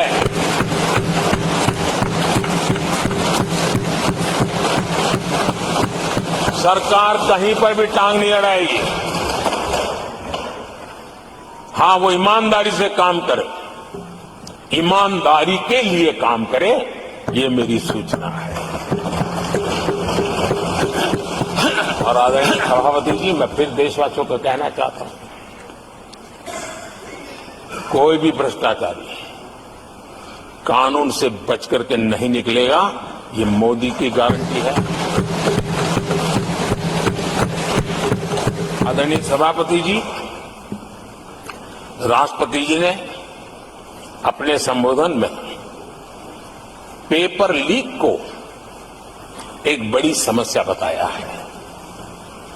मेरी अपेक्षा थी कि सारे दल दलीय राजनीति से ऊपर उठकर इस पर अपनी बात रखते, लेकिन दुर्भाग्य से इतना संवेदनशील महत्वपूर्ण मुद्दा भी, मेरे देश के नौजवानों के भविष्य के साथ जुड़ा मुद्दा भी इन्होंने राजनीति के भेंट चढ़ा दिया। इससे बड़ा दुर्भाग्य क्या हो सकता है। मैं देश के नौजवानों को आश्वस्त करता हूं कि आपको धोखा देने वालों को ये सरकार छोड़ने वाली नहीं है। मेरे देश के नौजवानों के भविष्य के साथ खिलवाड़ करने वालों को सख्त से सख्त सजा मिले, इसके लिए एक के बाद एक एक्शन लिए जा रहे हैं। संसद में इन गड़बड़ियों के खिलाफ सख्त कानून भी हमने बनाया है। हम पूरी सिस्टम को मजबूती दे रहे हैं कि भविष्य में मेरे देश के नौजवानों को आशंका भरी स्थिति में भी रहना न पड़े। पूरे विश्वास के साथ वो अपने सामर्थ्य को प्रदर्शित करें और अपने हक का प्राप्त करें, इस बात को लेकर के हम काम कर रहे हैं। आदरणीय सभापति जी, यहां कुछ आरोप लगाने की फैशन है, लेकिन कुछ आरोप ऐसे उसके जवाब घटनाएं खुद दे देती है और प्रत्यक्ष को प्रमाण की कोई जरूरत नहीं होती है। जम्मू कश्मीर में हाल में हुए लोकसभा चुनाव में मतदान के जो आंकड़े हैं वो पिछले 4 दशक के रिकॉर्ड को तोड़ने वाले हैं। और इसको सिर्फ कोई घर से गया बटन दबा के आया इतना नहीं है, भारत के संविधान को स्वीकृति देते हैं, भारत के लोकतंत्र को स्वीकृति देते हैं, भारत के इलेक्शन कमीशन को स्वीकृति देते हैं।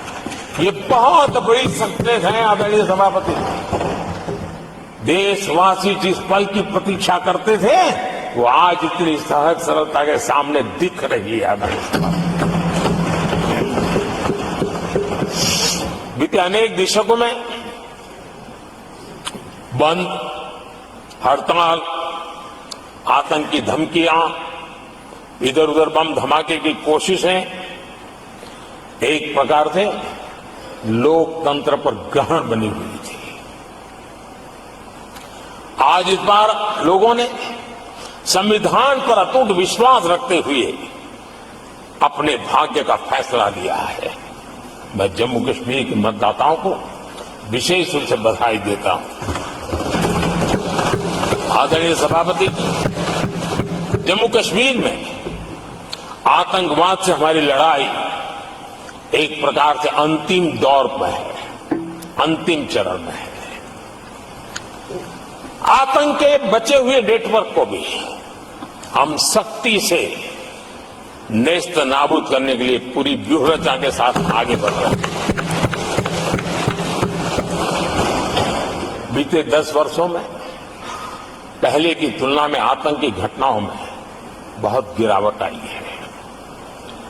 अब पत्थरबाजी की खबरें भी शायद ही किसी कोने में एक आध बार आ जाए तो आ जाए। अब जम्मू कश्मीर में आतंक और अलगाव खत्म हो रहा है और इस लड़ाई में जम्मू कश्मीर के नागरिक हमारी मदद कर रहे हैं, नेतृत्व कर रहे हैं। ये सबसे जरा विश्वास पैदा करने वाली बात है। आज वहां टूरिज्म नए रिकॉर्ड बना रहा है, निवेश बढ़ रहा है। आदरणीय सभापति जी, आज जो नॉर्थ ईस्ट को लेकर सवाल उठाते हैं, उन्होंने नॉर्थ ईस्ट को अपने हाल पर छोड़ के रखा था, क्योंकि उनकी जो चुनावी हिसाब किताब होता है, नॉर्थ ईस्ट से इतनी ही लोकसभा की सीटें हैं, क्या उससे राजनीति में फर्क पड़ता है?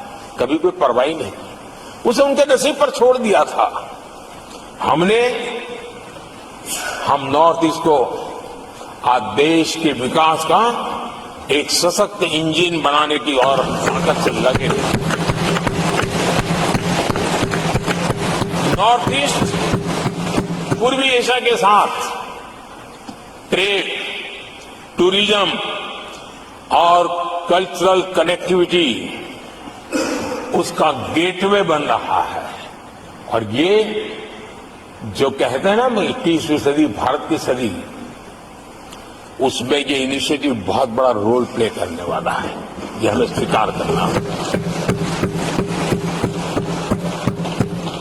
आदरणीय सभापति जी, हमने नॉर्थ ईस्ट में गत 5 वर्ष में जो काम किया है, और अगर पुराने कांग्रेस के हिसाब से साथ उसको अगर तुलना कर दी जाए, हमने जितना काम 5 साल में किया है, इतना अगर उनको करना होता ना तो कम से कम 20 साल लग जाते, एक पीढ़ी और चली जाती।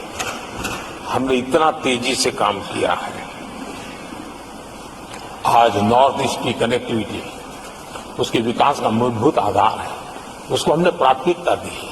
और आज भूतकाल के सारे इंफ्रास्ट्रक्चर से कई गुना आगे हम निकल चुके हैं और हमने उसको करके दिखाए हैं। आदरणीय सभापति जी, नॉर्थ ईस्ट में स्थायी शांति के लिए 10 वर्षों में अनेक प्रयास किए गए हैं और निरंतर प्रयास किए गए हैं। बिना रुके, बिना थके, हर एक को विश्वास में लेते हुए में प्रयास किए गए और उसकी चर्चा कम हुई है देश में, लेकिन परिणाम बहुत ही आशा पैदा करने वाले निकले हैं। राज्यों के बीच सीमा विवाद संघर्षों को जन्म देता रहा है और आजादी से अब तक ये निरंतर चलता रहा है। हमने राज्यों को साथ बिठा करके सहमति के साथ जितने सीमा विवाद खत्म कर सकते हैं एक के बाद एक अकॉर्ड करते जा रहे हैं। रिकॉर्डेड है, सहमति की रिकॉर्ड है, और उसके लिए जो सीमाओं में किसी को उधर जाना है, किसी को यहां आना है, कहीं रेखा यहां बनानी, कहीं रेखा वहां, वो सारे काम कर चुके हैं। आदरणीय सभापति जी, ये नॉर्थ ईस्ट की बहुत बड़ी सेवा। हिंसा से जुड़े संगठन, जो हथियारबंद गिरोह थे, जो वहां लड़ाई लड़ते रहते थे, अंडरग्राउंड के लड़ाई लड़ते थे, हर व्यवस्था को चुनौती देते थे, हर काउंटर ग्रुप को चुनौती देते थे, खून खराबा होता रहता था। आज उनको साथ लेकर के स्थायी समझौते हो रहे हैं, शस्त्र सरेंडर हो रहे हैं। जो गंभीर गुनाह के अंदर हैं वो जेल जाने के लिए तैयार हो रहे हैं, अदालत को फेस करने के लिए तैयार हो रहे हैं। न्याय तंत्र के प्रति भरोसा बढ़ना, संविधान के प्रति भरोसा बढ़ना, भारत के लोकतंत्र के प्रति भरोसा बढ़ना, भारत के गवर्नमेंट की रचना पे भरोसा करना, ये इसमें से अनुभव होता है और आज हो रहा है।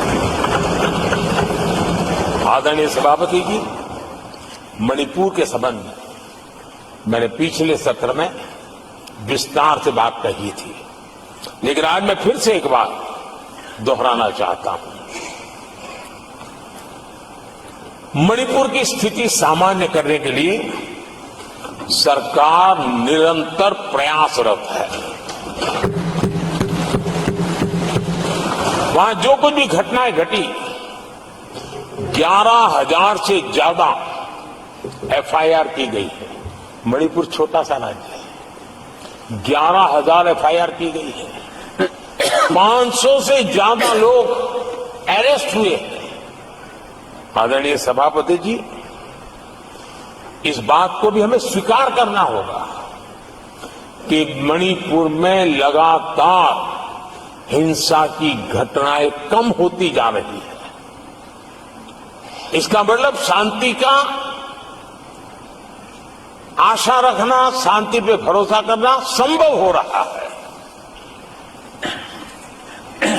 आज मणिपुर के अधिकांश हिस्सों में आम दिनों की तरह स्कूल चल रहे हैं, कॉलेज चल रहे हैं, दफ्तर और दूसरे संस्थान खुले हैं।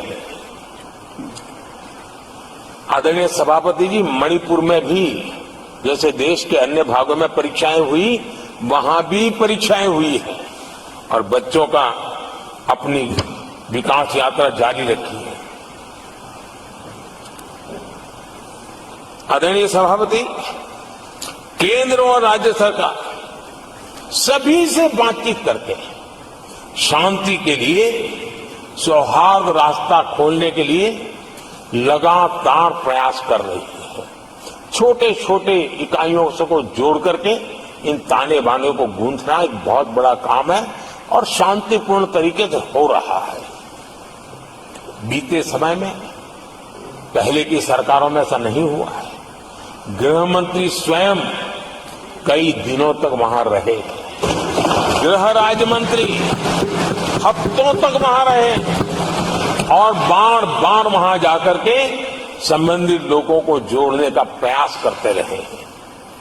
आदरणीय सभापति जी, पॉलिटिकल लीडरशिप तो है ही, लेकिन सरकार के सभी वरिष्ठ अधिकारी जिसका इन काम से संबंध है, वे लगातार वहां फिजिकल जाते हैं, लगातार वहां संपर्क में रहते हैं और समस्या के समाधान के लिए हर प्रकार से प्रयासों को बल दिया जा रहा है। आदरणीय सभापति जी, इस समय मणिपुर में बाढ़ का भी संकट चल रहा है और केंद्र सरकार राज्य सरकार के साथ मिलकर के पूरा सहयोग कर रही है। आज ही एनडीआरएफ की 2 टीमें वहां पहुंची है, यानी कि प्राकृतिक मुसीबत में भी केंद्र और राज्य मिलकर के मणिपुर की चिंता कर रहे हैं। आदरणीय सभापति जी, हम सभी को राजनीति से ऊपर उठकर वहां की स्थिति को सामान्य बनाने में सहयोग करना चाहिए। ये हम सबका कर्तव्य है। आदरणीय सभापति जी, जो भी तत्व मणिपुर की आग में घी डालने की कोशिश कर रहे हैं, मैं उनसे आगाह करता हूं कि ये हरकतें बंद करें। एक समय आएगा मणिपुर ही उनको रिजेक्ट करने वाला है, ऐसे लोगों को। आदरणीय सभापति जी, जो लोग मणिपुर के इतिहास को जानते हैं, मणिपुर की घटनाक्रम को जानते हैं, उनको पता है कि वहां का सामाजिक संघर्ष का एक लंबा इतिहास रहा है। उस संघर्ष की मानसिकता की जड़ें बहुत गहरी हैं, इसको कोई नकार नहीं सकता है। और कांग्रेस के लोग ये न भूले कि मणिपुर में इन्हीं कारणों से 10 बार राष्ट्रपति शासन लगाना पड़ा है। इतने छोटे से राज्य में 10 बार प्रेसिडेंशियल रूल लगाना पड़ा है, राष्ट्रपति शासन लगाना पड़ा है। कुछ तो मुसीबतें होगी, और ये हमारे कार्यक्रम में नहीं हुआ है। लेकिन फिर भी राजनीतिक फायदा उठाने के लिए वहां पर जिस प्रकार की हरकतें हो रही है, और राष्ट्रपति जी, आदरणीय सभापति जी, मैं इस सदन में देशवासियों को मैं बताना चाहता हूं, 1993 में मणिपुर में ऐसे ही घटनाओं का क्रम चला था, और इतना तीव्र चला था, इतना व्यापक चला था, वो 5 साल लगातार चला था। तो ये सारा इतिहास समझ करके हमें बहुत समझदारी के पूर्वक स्थितियों को ठीक करने के लिए प्रयास करना है। जो भी इसमें सहयोग देना चाहते हैं, हर एक का सहयोग भी हम लेना चाहते हैं, लेकिन हम सामान्य स्थिति को बरकरार रखने में, शांति लाने में भरपूर प्रयास कर रहे हैं। आदरणीय सभापति जी, ये मेरा सौभाग्य रहा है कि मैं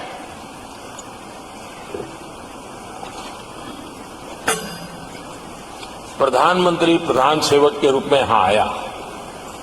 उसके पहले लंबे अरसे तक मुझे मुख्यमंत्री के रूप में सेवा करने का अवसर मिला था, और इसके कारण मैं अनुभव से सीखा हूं कि फेडरलिज्म का महात्म्य क्या होता है, और उसी में से कोऑपरेटिव फेडरलिज्म और उसी में से कॉम्पिटिटिव कोऑपरेटिव फेडरलिज्म, इन विचारों को मैं बल देता आया हूं। और इसीलिए जब G20 समिट हुई तो हम दिल्ली में कर सकते थे, हम दिल्ली में बहुत बड़ा तामझाम के साथ मोदी की वाहवाही कर सकते थे, लेकिन हमने ऐसा नहीं किया। हमने हर देश के हर राज्य के अंदर अलग अलग कोने में G20 की महत्वपूर्ण कार्यक्रम किए। उस राज्य को ज्यादा से ज्यादा वैश्विक प्रतिष्ठा मिले, इसके लिए प्रयास किया गया। उस राज्य का ब्रांडिंग हो, विश्व उस राज्य को जाने, पहचाने, उसके सामर्थ्य को जाने, और उसकी विकास यात्रा के लिए खुद भी अपना नसीब आजमाए, इस दिशा में हमने काम किया है। क्योंकि हम जानते हैं कि फेडरलिज्म के और रूप होते हैं। आदरणीय सभापति जी, जब कोविड के खिलाफ हम लड़ाई लड़ते थे, जितनी बार मुख्यमंत्रियों के साथ संवाद हुआ है, शायद हिंदुस्तान की आजादी के इतिहास में इतने कम समय में इतनी बार नहीं हुआ है, हमने किया।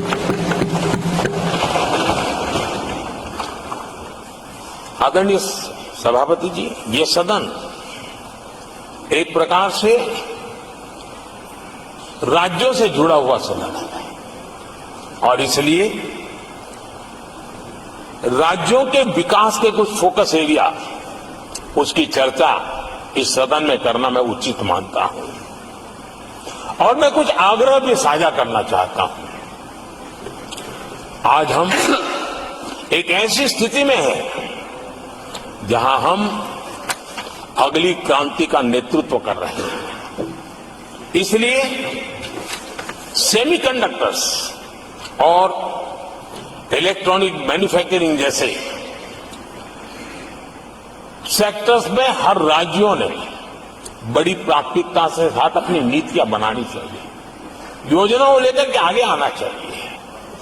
और मैं चाहता हूं कि राज्यों के बीच विकास की स्पर्धा हो, निवेश आकर्षण करने वाली नीतियों में स्पर्धा हो, और वो भी गुड गवर्नेंस के माध्यम से हो, स्पष्ट नीतियों के माध्यम से हो। मैं पक्का मानता हूं कि आज जब विश्व भारत के दरवाजे पर दस्तक दे रहा है, तब हर राज्य के लिए अवसर है। और जब ये राज्यों से जुड़ा हुआ सदन है, तो मैं आग्रह करूंगा राज्यों से कि आप आगे आइए और विकास की यात्रा में आप भी इसका फायदा उठाइए। रोजगार सृजन में इस राज्यों के बीच स्पर्धा क्यों न होनी चाहिए? फलाने राज्य की उस नीति के कारण उस राज्य में नौजवानों को इतना रोजगार मिला, तो दूसरा राज्य कहा है तुम्हारी नीति में मैंने +1 कर दिया तो मुझे ये फायदा मिला। रोजगार के लिए राज्यों के बीच में स्पर्धा क्यों नहीं होनी चाहिए?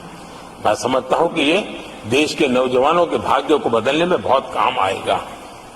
आज नॉर्थ ईस्ट में, असम में सेमीकंडक्टर पर तेज गति से काम चल रहा है, और इससे असम, नॉर्थ ईस्ट, वहां के नौजवानों को बहुत ही फायदा होने वाला है, और साथ साथ देश को भी फायदा होने वाला है।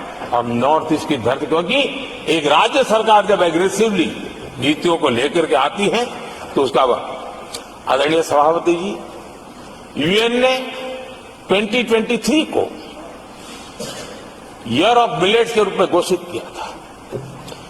ये भारत की अपनी खुद की ताकत है। मिलेट्स हमारे छोटे किसानों की ताकत है, और जहां कम पानी है, जहां सिंचाई की सुविधाएं नहीं, वहां पर मिलेट्स, जो कि एक सुपर फूड है, मैं मानता हूं कि राज्य इसके लिए आगे आए, अपने अपने राज्य के इस सुपर फूड को, मिलेट्स को लेकर के वैश्विक बाजार में जाने की योजना बनाए। उसके कारण दुनिया के हर टेबल पर हिंदुस्तान का मिलेट होगा, डाइनिंग टेबल पर, और हिंदुस्तान के किसान के घर में दुनिया से कमाने का अवसर पैदा हो जाएगा। भारत के किसान के लिए समृद्धि के नए द्वार खुल सकते हैं। मैं राज्यों से आग्रह करूंगा कि आप आइए। आदरणीय सभापति जी, दुनिया के लिए न्यूट्रिशन मार्केट, इसका सॉल्यूशन भी हमारे देश के मिलेट में है। ये सुपर फूड है, और जहां पर न्यूट्रिशन की चिंता है, वहां पर हमारा मिलेट बहुत बड़ा काम कर सकता है। हमें तो आरोग्य की दृष्टि से भी वैश्विक मंच पर ले जाने के लिए हमारे राज्य आगे आए, अपनी एक पहचान बनाए। आदरणीय सभापति जी, 21वीं सदी में ईज ऑफ लिविंग, ये सामान्य मानवीय का हक है, और मैं चाहता हूं कि राज्य सरकार अपने यहाँ के नीति, नियम, व्यवस्थाएं उस प्रकार से विकसित करें ताकि सामान्य नागरिक को ईज ऑफ लिविंग का अवसर मिले। और इस सदन से राज्यों को अगर वो संदेश जाता है तो देश के लिए उपयोगी होगा। आदरणीय सभापति जी, भ्रष्टाचार के खिलाफ जो हमारी लड़ाई है, उसको हमें कई स्तरों पर नीचे ले जाना पड़ेगा, और इसलिए चाहे पंचायत हो, नगरपालिका हो, महानगरपालिका हो, तहसील पंचायतें हो, जिला परिषद हो, ये सारी इकाइयों में एक ही मिशन के साथ भ्रष्टाचार से मुक्ति का राज्य के बीड़ा उठाएंगे, तो हम बहुत तेजी से देश के सामान्य मानवी को जो भ्रष्टाचार से जूझना पड़ता है, उससे मुक्ति दिला सकते हैं। आदरणीय सभापति जी, समय की मांग है कि हमारे यहां एफिशिएंसी अब होती है, चलती है का जमाना चला गया है। 21वीं सदी में भारत को, अगर भारत की सदी के रूप में अपने आप को प्रस्तावित करना है, तो हमारे गवर्नेंस के मॉडल में, हमारे डिलीवरी के मॉडल में, हमारे निर्णय प्रक्रिया के मॉडल में एफिशिएंसी बहुत अनिवार्य है। मैं आशा करता हूं कि सर्विस की स्पीड बढ़ाने में, निर्णयों की स्पीड बढ़ाने में एफिशिएंसी की दिशा में काम होगा, और जब इस प्रकार से काम होते हैं तो ट्रांसपेरेंसी भी आती है, इफ्स एंड बर्थ भी नहीं रहते हैं, और सामान्य मानवीय के हकों की रक्षा भी होती है, और ईज ऑफ लिविंग इसका एहसास हर नागरिक कर सकता है। आदरणीय सभापति जी, मेरा एक कन्विक्शन है और मैं मानता हूं कि आज समय की मांग है कि हमारे देश के नागरिकों के जीवन से सरकार की दखल जितनी कम हो उस दिशा में हमने प्रयास करना चाहिए। रोजमर्रा की जिंदगी में सरकार सरकार सरकार, अब हम उस दिशा में जा रहे हैं। तब हां, जिनको सरकार की जरूरत है, जिनके जीवन में सरकार की उपयोगिता आवश्यकता है, उनके जीवन में सरकार का अभाव नहीं होना चाहिए। लेकिन जो अपने बलबूते पर जीवन को आगे बढ़ाना चाहते हैं, सरकार का प्रभाव उन्हें रोकने का प्रयास न करें। और इसलिए सरकार की दखल जितनी कम हो वैसी समाज और सरकार की व्यवस्थाओं को विकसित करने के लिए मैं राज्यों से आग्रह करता हूं कि आप आगे आइए। आदरणीय सभापति जी, क्लाइमेट चेंज के कारण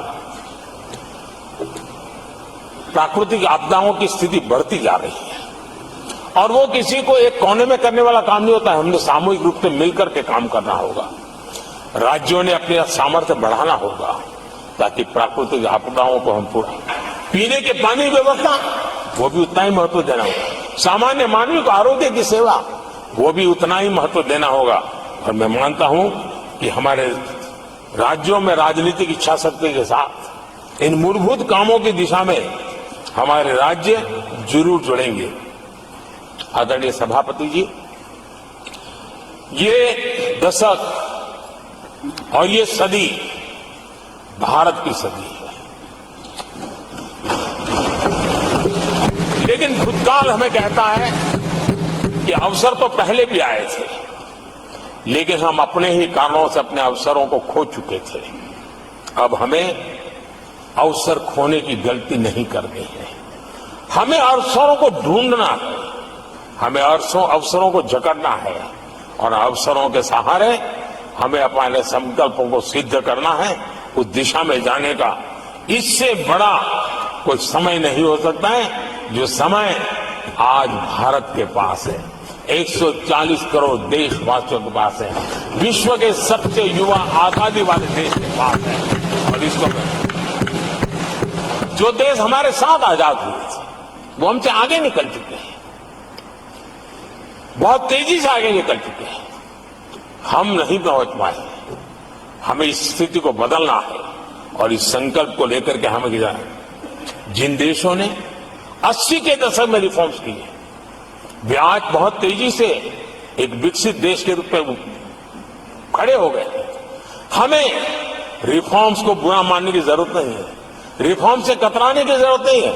और रिफॉर्म करते हैं तो खुद की सत्ता चली जाएगी, ऐसे भयभीत रहने की जरूरत नहीं है। सत्ता को हथियार रखने की कोई आवश्यकता नहीं है। जितनी भागीदारी बढ़ेगी, जितने निर्णय की शक्ति सामान्य मानवीय के हाथ जाएगी, मैं समझता हूं हम भी, भले हम शायद लेट हुए हो, लेकिन हम उस आकांक्षाओं को पूर्ण करने में उस गति को प्राप्त कर सकते हैं और हम अपने संकल्पों की सिद्धि कर सकते हैं। आदरणीय सभापति जी, विकसित भारत का मिशन ये किसी व्यक्ति का मिशन नहीं है, 140 करोड़ देशवासियों का है, किसी एक सरकार का मिशन नहीं है, देश की सभी सरकारी इकाइयों का मिशन है। और हम एक सूत्र में, एक संकल्प के साथ मिलकर के चलेंगे तो हम इन सपनों को साकार कर पाएंगे, ऐसा हमारा पक्का विश्वास है। आदरणीय सभापति जी, मैं विश्व मंच पर जाता हूं, विश्व के अनेक लोगों से मिलता रहता हूं और मैं आज अनुभव कर रहा हूं कि पूरा विश्व निवेश के लिए तैयार है और भारत उनकी पहली पसंद है। हमारे राज्यों में निवेश आने वाला है, उसका पहला द्वार तो राज्य ही होता है। अगर राज्य जितना ज्यादा इस अवसर को जुटाएंगे, मैं इसको मानता हूं उस राज्य का भी विकास होगा। आदरणीय सभापति जी, जिन जिन बातों को हमारे माननीय सदस्यों ने उठाया था, उन सबको संकलित रूप में जानकारी देने का मैंने प्रयास किया है और